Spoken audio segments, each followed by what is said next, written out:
کیا آپ نے کبھی سوچا کہ ہمیشہ ایسا کیوں ہوتا ہے؟ ہمیشہ ایسا کیوں ہوتا ہے کہ ایک عیسائی نن جب اپنا سارا جسم ڈھانکتی ہے تو اسے بڑی عزت دی جاتی ہے کہ اس نے اپنے آپ کو ایشور کے حوالے کر دیا، پر جب کوئی مسلمان عورت ایسا کرتی ہے تو لوگ کہتے ہیں کہ وہ ظلم کا شکار ہے۔ ہمیشہ ایسا کیوں ہوتا ہے کہ ایک یہودی یا سکھ داڑھی رکھتا ہے تو وہ اپنے دھرم کا پالن کر رہا ہے، پر جب کوئی مسلمان داڑھی رکھتا ہے تو وہ کٹر پنتھی کہلاتا ہے۔ ہمیشہ ایسا کیوں ہوتا ہے کہ جب کوئی استری گھر پر سارا سمے بتاتی ہے، اپنے بچوں کا خیال رکھتی ہے تو وہ بہت بڑا بلیدان دے رہی ہے، پر جب کوئی مسلمان استری ایسا کرتی ہے تو لوگ کہتے ہیں کہ وہ چار دیواری میں قید ہے اور اسے آزادی ملنی چاہیے۔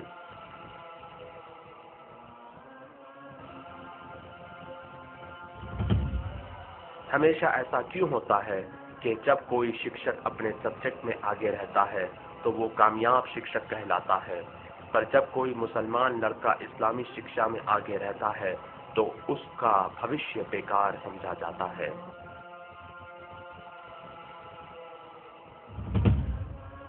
ہمیشہ ایسا کیوں ہوتا ہے کہ جب کوئی یہودی یا عیسائی کسی کا خون کرتا ہے تو اس کا دھرم نہیں بتایا جاتا، پر جب کوئی مسلمان کسی جرم میں پکڑا جاتا ہے تو اسلام کو بدنام کیا جاتا ہے۔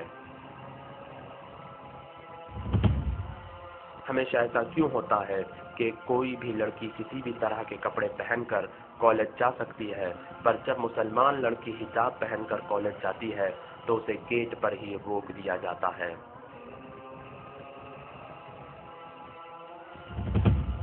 ہمیشہ ایسا کیوں ہوتا ہے کہ جب کوئی ویکتی اپنی جان پر کھیل کر لوگوں کی جان بچاتا ہے تو اسے بہادر اور ویر کہا جاتا ہے، پر جب کوئی فلسطینی ناگرک اپنی جان پر کھیل کر اپنے بچے کو گولی لگنے سے بچاتا ہے اور اپنے بھائی کا ہاتھ دشمنوں کے ہاتھوں توڑے جانے سے بچاتا ہے اور اپنی ماں اور بہن کی عزت بچانے کے لیے دشمنوں سے لڑتا ہے اور اپنے گھر کو آگ لگائے جانے سے بچاتا ہے اور اپنی مسجد کی رکشا کرتا ہے تو اسے آتنکوادی کہا جاتا ہے۔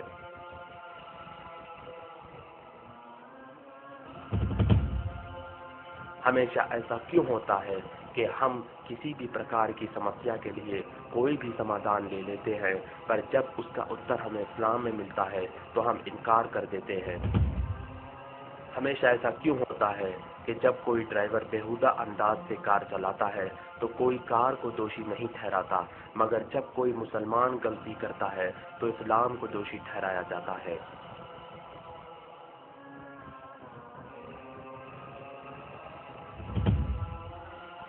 ہمیشہ ایسا کیوں ہوتا ہے کہ لوگ اخبار اور میڈیا میں بتائی گئی ہر چیز پر یقین کر لیتے ہیں مگر قرآن میں لکھی باتوں پر سوال کرتے ہیں؟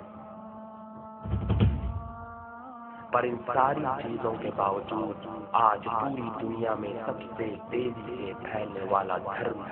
اسلام ہے۔